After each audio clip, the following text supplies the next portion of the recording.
Hi friends, welcome to our channel. Karthika Deepam serial next episode లో ఏం జరగబోతోందో ఈ వీడియోలో చూసి తెలుసుకుందాం. కాంచనాని హాస్పిటల్ కి తీసుకెళ్లిన దశరథ్ అసలేం జరిగింది అని తెలుసుకోవడానికి ఈ వీడియోని స్కిప్ చేయకుండా ఎండ్ వరకు చూసేయండి. కాంచన కుర్చీలో నుంచి కింద పడిపోతుంది.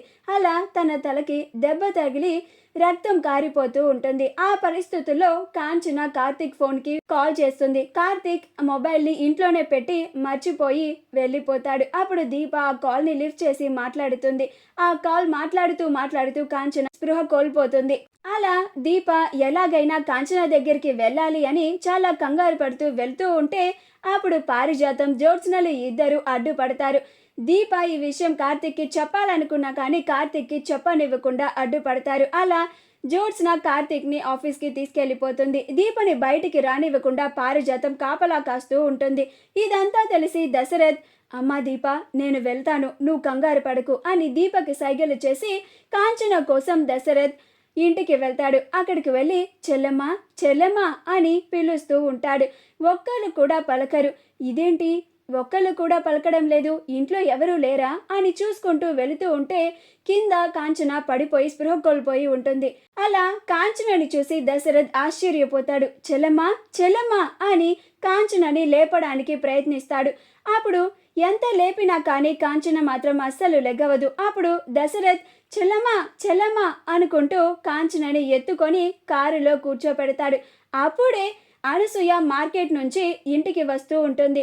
ఇదేంటి ఇంటి ముందు కారుంది అని కార్ దగ్గరికి వస్తుంది. చూస్తే దశరథ్ ఉంటాడు. అప్పుడు అనసూయ, ఎంతసేపు అయిందండి వచ్చి అని అంటుంది. అప్పుడు దశరథ్, నేను ఇప్పుడే వచ్చానండి, కాంచన కోసం వచ్చాను. కాంచన కింద పడిపోయిందంట కదా, దీప వద్దామనుకుంటే మా పిన్ని వాళ్ళు రానివ్వలేదు, అందుకే నేను వచ్చాను, హాస్పిటల్కి తీసుకెళ్తున్నాను అని అంటాడు. ఆ మాట వినగానే అనసూయ కూడా ఆశ్చర్యపోయి, అవునా, నేను కూడా వస్తాను, ఏమైంది చెల్లమ్మకి అని అనసూయ కూడా చాలా కంగారు పడిపోతూ ఉంటుంది. అలా దశరథ్ కాంచనని హాస్పిటల్కి తీసుకెళ్లి హాస్పిటల్లో జాయిన్ చేస్తాడు. దీప అక్కడ ఏమయ్యి ఉంటుంది అని చాలా కంగారు పడిపోతూ ఉంటుంది. కానీ పారిజాత మాత్రం దీపని అస్సలు ఇంట్లో నుంచి బయటకి అడుగు కూడా పెట్టనివ్వదు. దీపకి వరుసగా ఏదో ఒక పని చెప్తూనే ఉంటుంది.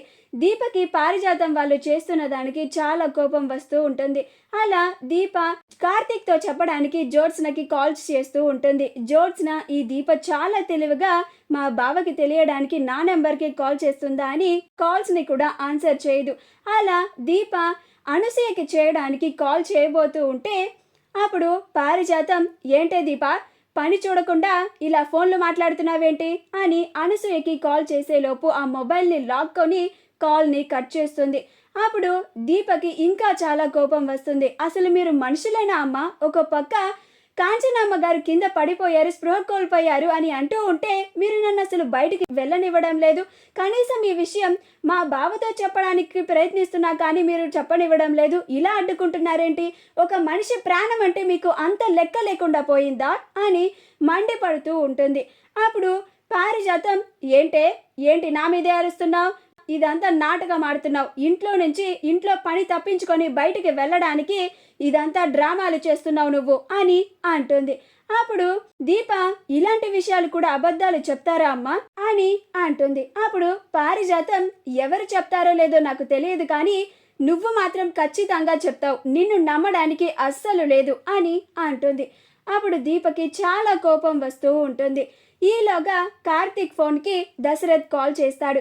అప్పుడు పారిజాతం తన చేతిలో ఉన్న మొబైల్ని చూసి, ఇదేంటి, వీడి ఫోన్కి దశరథ్ కాల్ చేస్తున్నాడు అని అనుకొని చూస్తూ ఉంటుంది. అప్పుడు దీప తొంగి చూసి దశరథ్ కాల్ చేయడం చూసి ఆ ఫోన్ని లాక్కొని మాట్లాడుతుంది. అప్పుడు దశరథ్, దీప నువ్వేమీ కంగారు పడకు, కాంచనని నేను హాస్పిటల్కి తీసుకొచ్చాను అని అంటాడు.